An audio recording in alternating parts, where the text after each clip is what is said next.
আমরা অনেকেই বাসাবাড়ির রঙের কাজগুলো সস্তায় করানোর চেষ্টা করি। আসলে আপনি যত সস্তা খুঁজবেন ততই আপনি বস্তা বস্তায় খারাপ কাজ পাবেন। কারণ কেউ চাইবে না যে 2টা টাকা লস দিয়ে আমি প্রজেক্ট কমপ্লিট করি। সবাই চাবে যে 2 টাকা কমের ভিতরে কীভাবে এই কাজটা হ্যান্ড ওভার দিব। তখন কিন্তু কাজের ক্ষতি হয়, প্লাস কাজটা সুন্দর হয় না। সামান্য অল্প কিছু টাকা কম বেশির কারণে আমরা অনেকেই ভুলভাল মিস্ত্রির কাছে কাজটা দিয়ে দিই, যার কারণে পরবর্তীতে দেখি গ্রিলগুলোতে জং ধরে যায়, গ্রিল ভালো করে ঘষা হয় না, বা ওয়ালের রঙগুলো ঠিক মতো দেওয়া হয় না। অনেক সময় নানান সমস্যার সম্মুখীন হতে হয়। তো এই কাজগুলো করবেন না।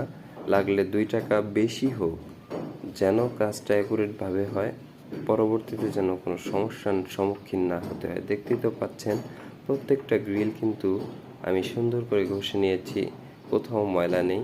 তো এভাবে করে প্রত্যেকটা গ্রিল যদি আপনি ঘষে নেন, আশা করা যায় কোনো গ্রিলে জং কাট ধরবে না ইনশাল্লাহ। তো এভাবে করে ঘষে একটি মসৃণ ন্যাকড়া দিয়ে ভালো করে পরিষ্কার করে নিতে হবে। পরিষ্কার করা শেষ হয়ে গেলে এটার উপরে আপনি এনামেল পেইন্ট রং ব্যবহার করতে পারবেন, কোনো সমস্যা হবে না। তো এভাবে করে আমরা কাজ মূলত করি। কাজের কোয়ালিটি ভেদ করে আমরা মালিককে সার্ভিস দিয়ে থাকি, আর সবসময় চেষ্টা করি মালিকের মন খুশি করার জন্য। অনেক সময় অনেক মালিক মনে করে যে আসলে কাজটা কেমন হবে, কিভাবে কাজ করাবো, এই কাজটা কি তাকে দিয়ে করালে ভালো হবে।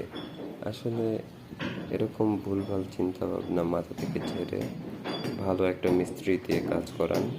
আশা করা যায় আপনার কাজের কোয়ালিটি ভালো হবে এবং সুন্দরভাবে কাজ করিয়ে নিতে পারবেন। তো আজ এই পর্যন্তই। সবাই ভালো থাকবেন, সুস্থ থাকবেন।